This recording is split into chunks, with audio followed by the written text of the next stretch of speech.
Few films in history match the scale and chaos of Apocalypse Now. Released in 1979, Francis Ford Coppola's war epic pushed cinema into uncharted territory, both on-screen and behind the scenes.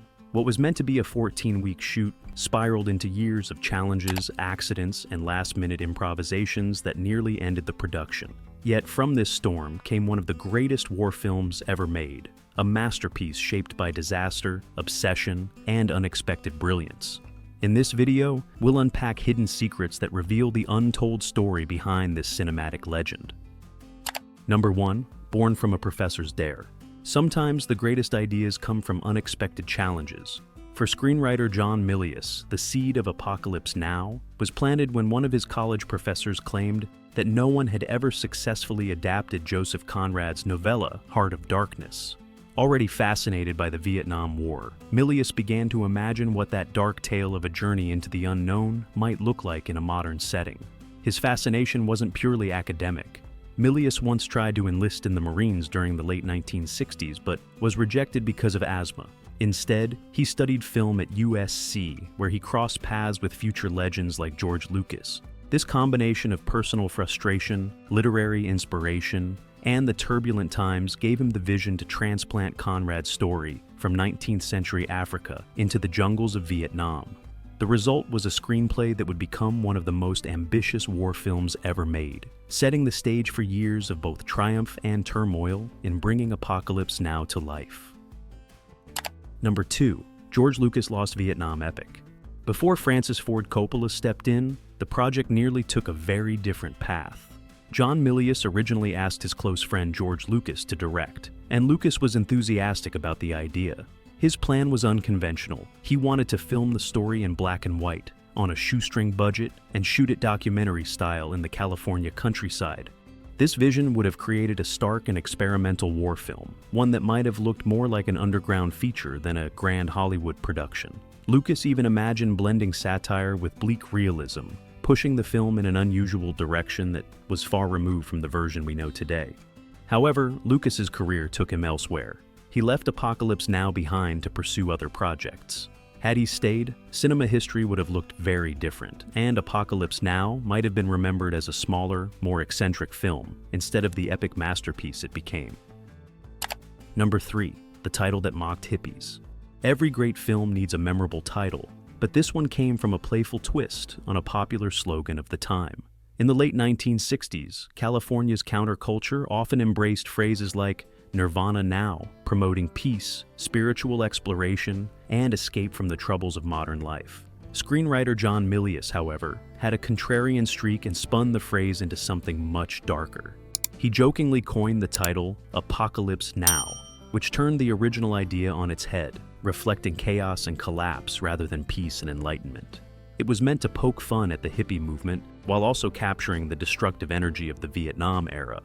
Interestingly, the title is never spoken during the film itself. Instead, Coppola had the words appear as graffiti on the wall of Colonel Kurtz's compound, ensuring that the phrase would be seen on screen to satisfy legal requirements.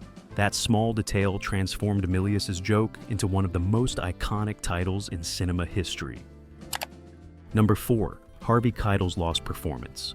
Casting the central role of Captain Willard turned into one of the production's biggest early hurdles. Major stars like Steve McQueen, Al Pacino, and Jack Nicholson were all approached, but none of them wanted to leave the comfort of Hollywood to endure the grueling conditions of a jungle shoot. Coppola eventually settled on a Harvey Keitel, whose intensity had impressed him in Mean Streets. Keitel traveled to the Philippines and filmed for 6 weeks, but Coppola soon felt something was missing. The performance wasn't as inward and haunted as he imagined for Willard, and the chemistry with the material didn't quite click. After much hesitation, Coppola made the painful decision to recast the role, even though it meant reshooting everything Keitel had already done. The part ultimately went to Martin Sheen, whose quiet, tormented presence matched Coppola's vision. Though Keitel's work was erased from the film, his early involvement remains a fascinating what-if moment in the movie's long journey. Number 5. The improvised mirror scene. The haunting opening of Apocalypse Now shows Captain Willard in a Saigon hotel room, spiraling into despair. What makes this moment so powerful is that much of it wasn't scripted.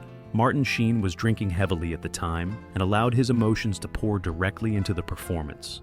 When he punched the mirror and his hand began to bleed, that was no stunt. It was entirely real.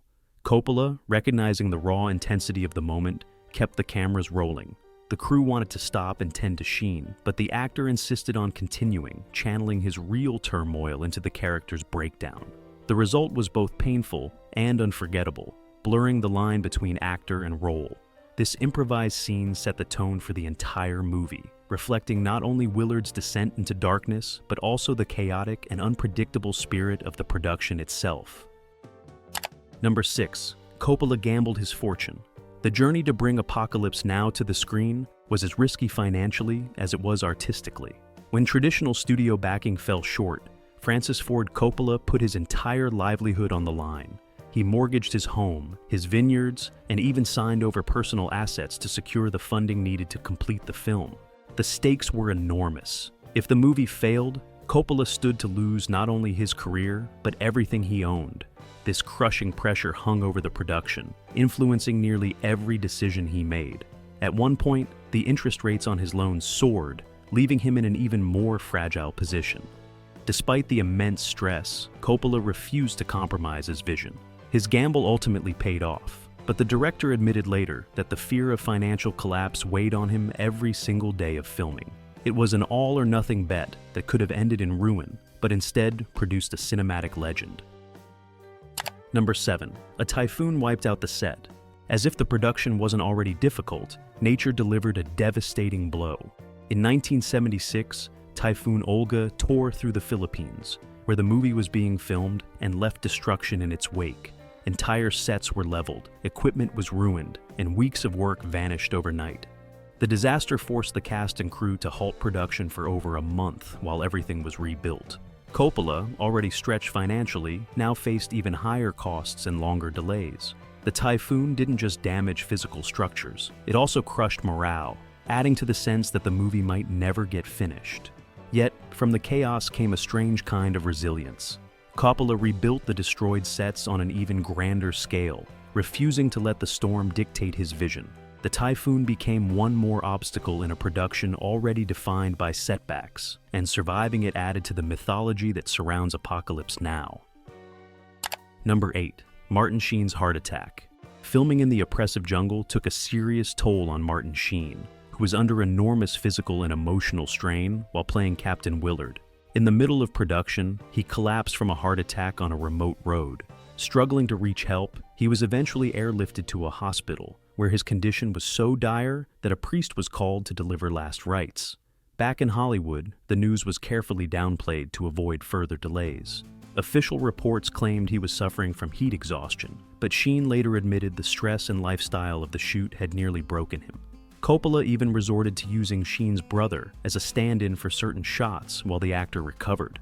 Despite the close call, Sheen returned to finish the film. His performance, marked by visible strain, carries a haunting authenticity, not just acting, but the weight of a man who had truly come close to the edge. Number 9. The helicopters kept leaving mid-shot. Coordinating large battle scenes was already challenging, but Coppola faced a problem no Hollywood director could have prepared for. The helicopters used in the film were borrowed from Ferdinand Marcos's military in the Philippines. Just as Coppola lined up complex shots, the pilots would suddenly leave mid-scene, flying off to attend to real combat operations nearby. This constant interruption left Coppola infuriated and often forced him to abandon elaborate sequences that had taken hours to set up. Extras and crew members would stand in stunned silence as the sky emptied, leaving half-finished scenes that could not be salvaged. The unpredictability turned the production into a nightmare of scheduling and improvisation. Yet, against all odds, Coppola and his team managed to craft convincing war sequences, even though behind the camera, the army he relied on kept disappearing without warning. Number 10. 1.5 million feet of film. No one could accuse Coppola of cutting corners when it came to coverage. Obsessed with capturing every possible angle and nuance, he ended up shooting over 1.5 million feet of film, the equivalent of nearly 300 hours of footage. This staggering amount far exceeded what most productions would ever dream of generating.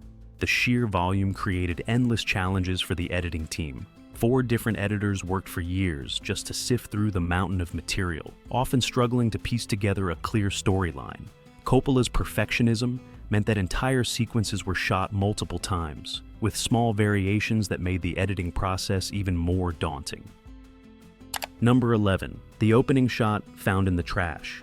One of the most iconic openings in film history was never part of the original plan. During editing, Coppola discovered discarded reels of unused footage, static shots of trees and helicopters from multiple cameras used during the napalm sequence. What had been considered junk suddenly became the foundation for something unforgettable. Coppola paired the imagery with the Doors' haunting track, The End, creating a surreal sequence that set the tone for everything that followed. The eerie mix of flames, helicopters, and music suggested both destruction and inevitability, perfectly capturing the spirit of the film. What began as scraps in the editing room became cinematic poetry. It proved that sometimes brilliance doesn't come from meticulous planning, but from reimagining fragments left behind in the chaos. That opening instantly pulled audiences into the dreamlike world of Apocalypse Now. Number 12. The Real Corpses Scandal. The production's obsession with realism led to one of its most unsettling controversies. For scenes set at Kurtz's compound, local suppliers provided what Coppola's team believed were convincing props to represent dead bodies. To the crew's shock, it was later revealed that many of these were actual human corpses obtained through questionable means. When local authorities discovered this, they confiscated the remains and temporarily held the crew's passports while investigating the matter. The incident created panic among the production team, who had never intended to cross such a disturbing line.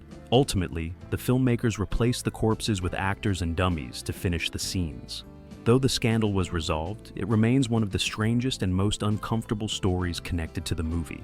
It highlighted the extreme lengths to which the production sometimes went in its quest for authenticity, even when it created more problems than solutions. Number 13. The Buffalo Sacrifice. The climax of Apocalypse Now is unforgettable, with Willard confronting Kurtz as a sacred animal is slain in parallel. What many viewers don't realize is that the sacrifice of the water buffalo was not staged by the filmmakers, but was an actual ritual carried out by a local tribe.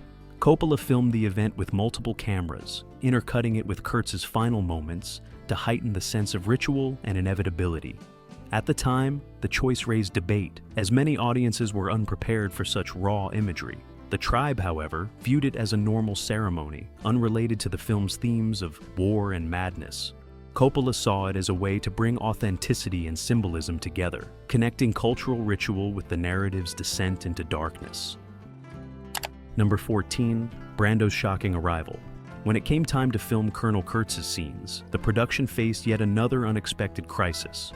Marlon Brando arrived late, and when he finally stepped on set, the crew was stunned. Instead of being in military shape as they had imagined, the legendary actor was noticeably heavier and hadn't prepared his lines.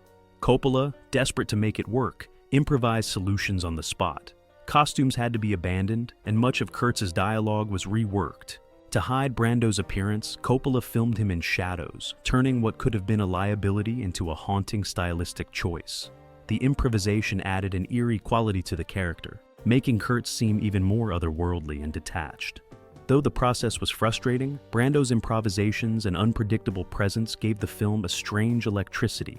His unconventional performance helped transform Kurtz into one of the most enigmatic and unforgettable figures in cinema.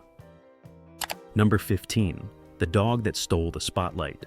Amid the chaos and darkness of Apocalypse Now, one small detail continues to fascinate fans: the puppy that Willard's crew picks up along their journey. This was never written into the script. The moment happened spontaneously when locals handed the animal to the actors, and Coppola decided to keep it in the film. The presence of the dog provided an unexpected contrast to the grim tone of the story. Viewers latched onto this fragile creature, seeing it as a symbol of innocence against the backdrop of war and madness. The fate of the puppy is never revealed, leaving audiences to wonder what became of it long after the credits rolled. Though brief, the moment gave the film an oddly human touch. In a story defined by destruction and despair, the small animal stood out as one of the few glimpses of tenderness, an element that has inspired decades of speculation and discussion. Number 16. Harrison Ford before Han Solo. Before he became one of the biggest stars in the world, Harrison Ford appeared in a small but memorable role in Apocalypse Now. Cast as Colonel Lucas, a deliberate nod to George Lucas, he plays the officer who briefs Captain Willard on his mission to find Kurtz. At the time, Ford was still a relatively unknown actor, best known for supporting roles in American Graffiti and Coppola's The Conversation. During filming, Ford was so nervous that he fumbled his papers while delivering his lines. Instead of reshooting, Coppola cleverly incorporated the mistake into the character, making the nervous energy feel natural. This subtle choice added authenticity and showed Coppola's ability to turn accidents into cinematic detail. Number 17. Coppola sneaks into his own film. While Apocalypse Now was filled with larger-than-life performances, Francis Ford Coppola couldn't resist giving himself a small role. During the chaotic beach sequence with Colonel Kilgore, Coppola appears as a frantic newsreel director, shouting instructions at soldiers. His line, "Don't look at the camera," is both a command to the extras and a sly nod to the audience. The cameo wasn't just playful, it reflected Coppola's presence throughout the production. Constantly orchestrating the madness behind the scenes, he symbolically stepped into the frame as the man capturing and shaping the chaos. It's as if he acknowledged his dual role, both storyteller and commander of an unruly army of cast and crew. Number 18. Michael Herr wrote Willard's voice. One of the most distinctive features of Apocalypse Now is Captain Willard's haunting narration. Yet those words didn't come from Coppola or Milius. They were crafted by Michael Herr, a journalist who had covered the Vietnam War firsthand and later wrote the acclaimed book Dispatches. Coppola brought Herr in late in the editing process, when the story still felt disjointed. Herr provided pages of lyrical and fragmented observations drawn from his own wartime experiences. Coppola then selected and shaped these passages into Willard's voiceover, giving the film its hypnotic internal monologue. The narration added depth and cohesion to a story that could have easily collapsed under its sprawling footage. Herr's words gave Willard a tortured, reflective presence that pulled viewers into his psyche. Without that contribution, the film might have lacked the haunting poetry that defines its atmosphere today. Number 19. The Doors almost scored the whole film.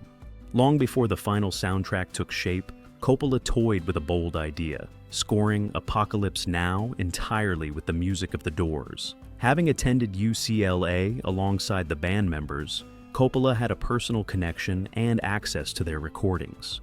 An early 5-hour cut of the film was reportedly filled wall-to-wall with their songs.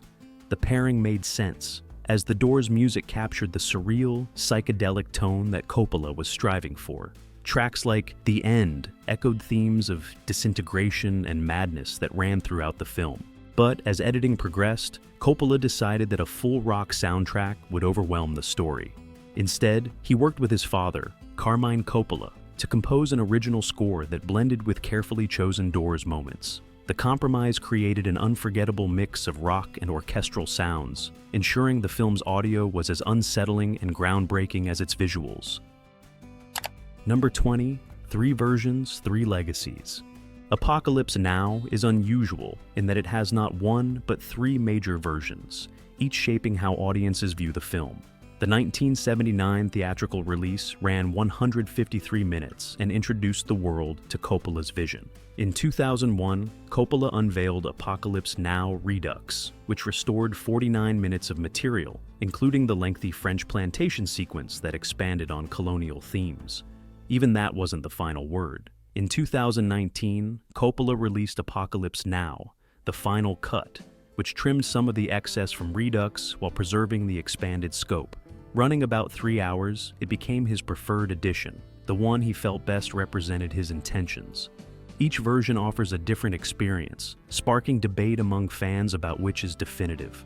The multiple cuts reflect Coppola's lifelong struggle to capture the story exactly as he envisioned it, a project that consumed him for decades. Number 21. Cannes premiere was Bedlam. The first public screening of Apocalypse Now was as chaotic as its production. In 1979, Coppola brought an unfinished version to the Cannes Film Festival, unsure if the movie was even ready for audiences. The film still lacked final edits, and Coppola admitted during press interviews that he wasn't sure how to end it. Despite the uncertainty, the screening electrified the festival. Viewers were stunned by its scale and intensity, though many were also bewildered by its length and rawness. The buzz was undeniable. Coppola walked away with the Palme d'Or, sharing the award with Volker Schlöndorff's The Tin Drum. The Cannes debut cemented the film's reputation as both a triumph and a disaster in progress. Even incomplete, it had enough power to captivate the world, proving that Coppola's gamble was destined to become one of cinema's most talked about events. Number 22. Apocalypse When becomes a joke. The constant delays surrounding the production gave rise to one of the film's most enduring nicknames. What was supposed to be a 4-month shoot stretched into more than 2 years, leading the exhausted crew to start calling the project Apocalypse When. It was a sardonic way of expressing their doubts that the movie would ever actually be completed. This inside joke spread through the industry, becoming a shorthand for troubled productions in general. Even Coppola himself admitted in interviews that there were times he feared the film would collapse under its own weight. With storms, illness, and endless reshoots, the name seemed almost more fitting than the real title. In the end, the joke became part of the legend.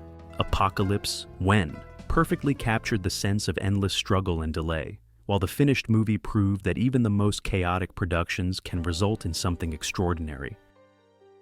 Number 23. The military turned their backs. When Coppola first planned the film, he hoped for assistance from the US military, especially with helicopters, equipment, and technical guidance. But the Department of Defense rejected the request, reportedly concerned about how the Vietnam War would be portrayed. Without their support, Coppola had to find another way.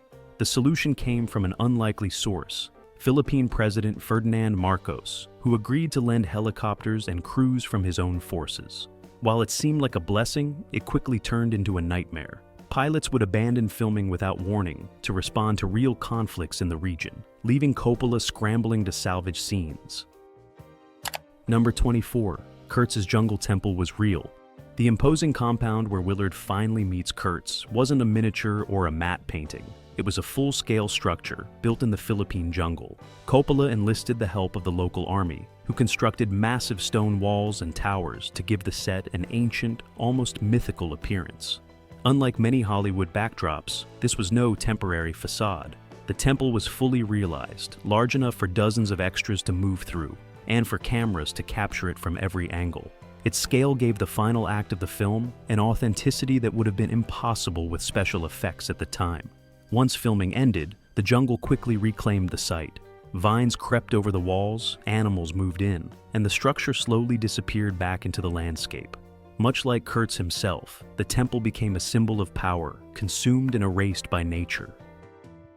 Number 25. From disaster to masterpiece.